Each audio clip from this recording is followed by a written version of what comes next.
Hello viewers, পরীর রাজা পরিচালন চ্যানেলে আপনাদের সবাইকে স্বাগত। তো আজ আমি আপনাদের মাঝখানে শুধুমাত্র 21 বার দোয়া পড়ে দৌলত পরী হাজির করার সহজ উপায় নিয়ে হাজির হয়েছি।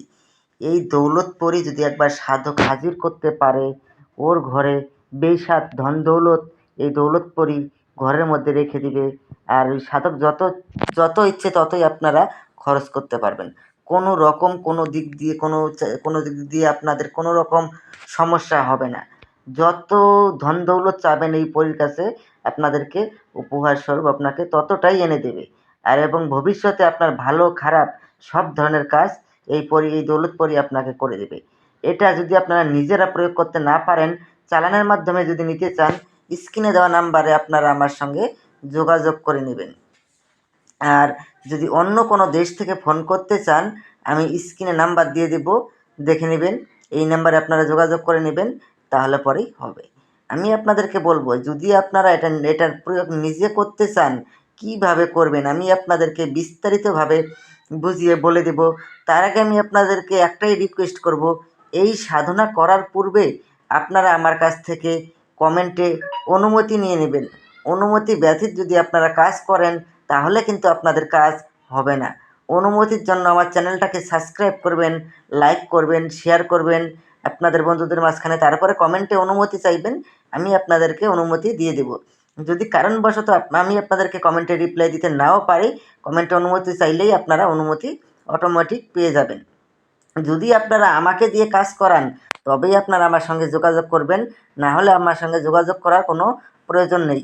কমেন্টে অনুমতি চাইবেন, তাহলে পরেই হবে। আর অনেক ভাই বোনেরা রয়েছেন আপনারা, তার মানে ফালতু কথাবার্তা বলেন ফোন করে। আমি তাদের উদ্দেশ্যে বলছি, আমি আপনাদেরকে খারাপ কিছু বলছি না। আপনাদেরকে বলবো, আপনাদেরকে রিকোয়েস্ট, আপনারা ভিডিও দেখে বুঝে তা করুন, কোনো সমস্যা নেই। আপনারা ফোন করে আমাকে কেউ বিরক্ত করবেন না। একটা দোয়া স্ক্রিনে দেখতে পাচ্ছেন, ইয়া রাব্বুল আলামিন। এই দোয়াটাকে আপনারা প্রথমে ভালো করে মুখস্থ করে নেবেন। এই দোয়াটা যখন মুখস্থ হয়ে যাবে, তারপরে আপনারা যদি হিন্দুরা হন তাহলে মন্দিরে আপনাদের সামর্থ্য অনুযায়ী দান করবেন, আর মুসলিম হলে আপনারা মসজিদে আপনাদের সামর্থ্য অনুযায়ী আপনারা দান করবেন।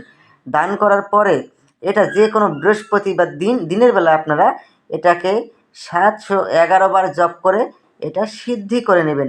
সিদ্ধি করে নেওয়ার পরে তারপরের দিন শুক্রবার রাত 10টার সময় আপনারা গোলাপ ফুলের মালা ব্যবস্থা করে নেবেন, চামেলি তেলের প্রদীপ, সবুজ রঙের আসন, হীনা সুগন্ধি, লোবানের ধুনি আর একটা তসবির মালা। এই কয়েকটা জিনিস আপনারা সংগ্রহ করে নিয়ে আপনারা পশ্চিম মুখে বসে তসবির মালা দিয়ে এই দোয়াটাকে আপনারা 21 বার জপ করবেন। 21 বার জপ করার সঙ্গেই আপনার সামনে দৌলত পরী বেসাত ধন দৌলত নিয়ে আপনার সামনে প্রকট হয়ে যাবে। যখন দৌলত পরী এসে আপনার সামনে প্রকট হয়ে যাবে, তখন পরীর গলায় আপনারা গোলাপ ফুলের মালা পরিয়ে দিবেন। পরে গোলাপ ফুলের মালা স্বীকার করার সঙ্গে সঙ্গে ও আপনার বশ্যতা স্বীকার করে নেবে। তারপরে আপনারা ওনাকে বলবেন যে, আপনাকে আমার কাছে 3টি শপথ করতে হবে। প্রথম শপথ, আমি তোমাকে যা আদেশ করিব তার সঙ্গে সঙ্গে পালন করিতে হবে। দ্বিতীয় শপথ, আমার অনুমতি ছাড়া তুমি কোথাও যেতে পারবে না। তৃতীয় শপথ, আমি তোমাকে যখনই স্মরণ করিব তখনই আমার সামনে এসে প্রকট হতে হবে।